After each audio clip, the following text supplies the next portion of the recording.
Okay, here we are. We are going through the last week of the life and the ministry of Jesus. Holy Week, as it's known in some circles.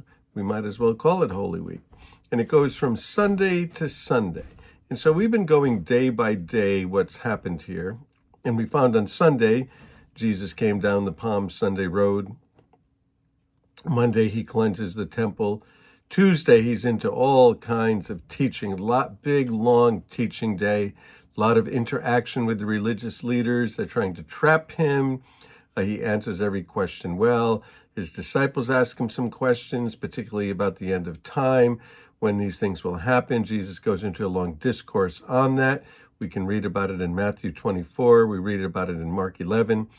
And so now we are moving into this part where in chapter 14, verse 1, it says, "Now the Passover and festival of unleavened bread were only 2 days away." So that was the Tuesday. And so it would be on Thursday. And so now we're in chapter 14, verse 12. It starts to get a little confusing here.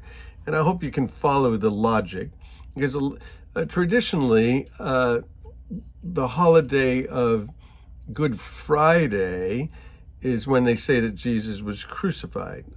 But it says that Jesus would be 3 days and 3 nights. It's a little difficult to make that happen when you're going from Friday to Sunday. Now, people say, well, yes, but the way that their day was different. Our day starts, kind of amazing, isn't it? Now, our day starts at midnight. Oh, what a time for a day to start, really. I mean, it really is the middle of the night. I mean, the day should start in the morning. And so it is with the way that they celebrated it every day, starting in the Bible. It would start 6 o'clock in the morning, so the sixth hour would be noontime. Makes sense that it would start in the morning. But anyway, be that as it may, and it gets hard, right, to start figuring out the days and the hours and, what day was that and when does that begin. And so here's where we are. Chapter 14, verse 12. Here's what's happening. On the first day of the Feast of Unleavened Bread, so it's the first day of the Feast of Unleavened Bread, when it was customary to sacrifice the Passover lamb, okay, Jesus' disciples asked him, "Where do you want us to go and make preparations to eat the Passover? Where should we do this?"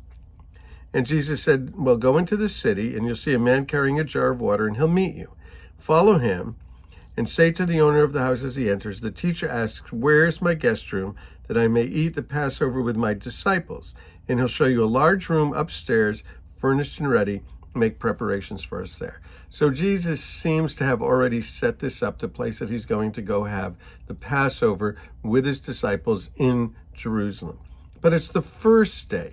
Because what it tells us in Exodus, the first Passover, and you find that in Exodus chapter 12, what you find on Exodus chapter 12, verses 18 and 19, is that the Passover always fell on the 14th of Nisan. That's just the day it would fall on. Now, we have holidays that seem to move around a little bit, right? And different nations have holidays that move around a little bit. But most holidays are just fixed, right? That Christmas is December 25th and 4th of July is 4th of July. Easter moves around, right? And Good Friday moves around the way that we do our calendar. So for them, on the 14th of Nisan, that's when the Passover is, whatever day that would fall on, right? Throughout the course of the years. Well, also, after the Passover, it's followed by a high holy day or a high Sabbath day. And these are different than the weekly Sabbaths. Because what if it fell on a Tuesday? They would still have a Sabbath that week, right? When Saturday rolls around, it's still the Sabbath day. Regardless of when the Passover falls, what day of the week it falls on, Saturday is always going to be the Sabbath. So it falls on the 14th of Nisan. And then it's followed by this high Sabbath day. And those are different than the regular Sabbath. And in the year that Jesus was crucified, the high Sabbath day was on a Friday, which you learn that from John chapter 19. Thus, there were back-to-back Sabbaths. There's back-to-back Sabbaths. There's the Passover, and then there's back-to-back Sabbaths. Passover, Sabbath day, Sabbath day. So both Friday and Saturday are Sabbath days. So makes sense when we start to get into the crucifixion. So here we are right now on this day. And where do you want us to go? And so he sends his disciples, and they found a house. And the disciples left, and they went into the city, and they found the things just as Jesus told them. So they prepared the Passover.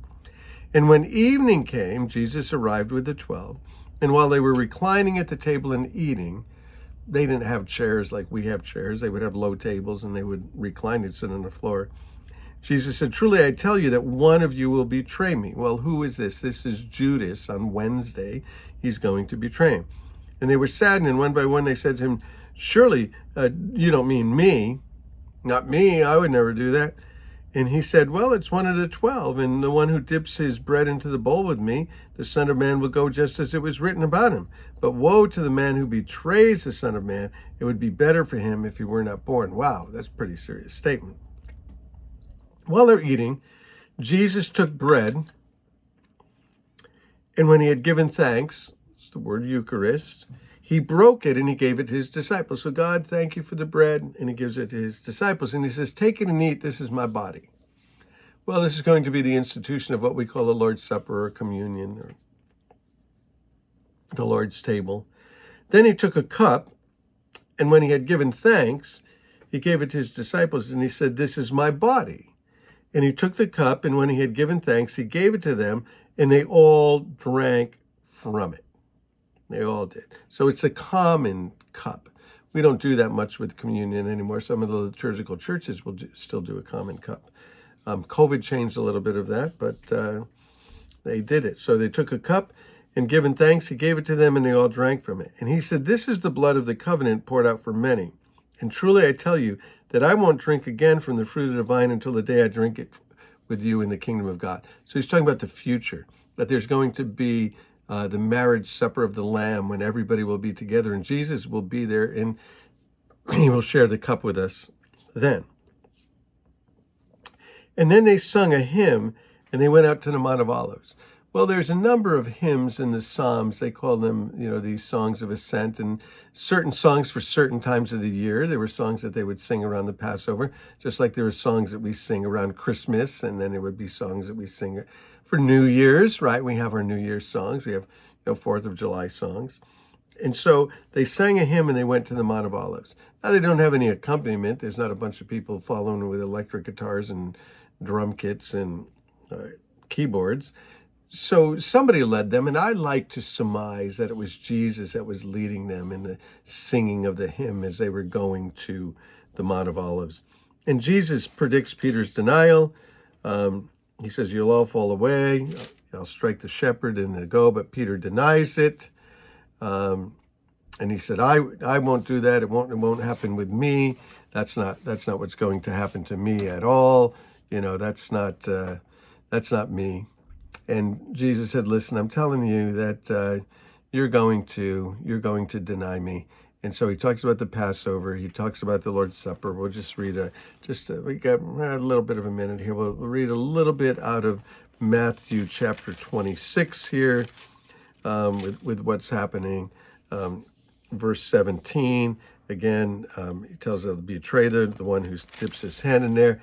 Matthew goes on with a little bit more. They go to Gethsemane in verse 36, the wine press, the olive press. And he said to them, "Sit here while I go and pray." And he took Peter and the two sons of Zebedee with him, Peter, James, and John. He goes there and prays. His heart is troubled. He said, "My soul is overwhelmed with sorrow. Watch with me." And he prays to God, and he says, "If it's possible, may this cup be taken from me, yet not as I will, but as you will. Let this cup be taken from me, yet not what I will, but what you will." Meaning, is there any other way to work salvation? Is there any other way for humanity to be reconciled to God? There's not. Only the cross. Only the cross. And so we move on, and tomorrow we will be there on the day of Thursday.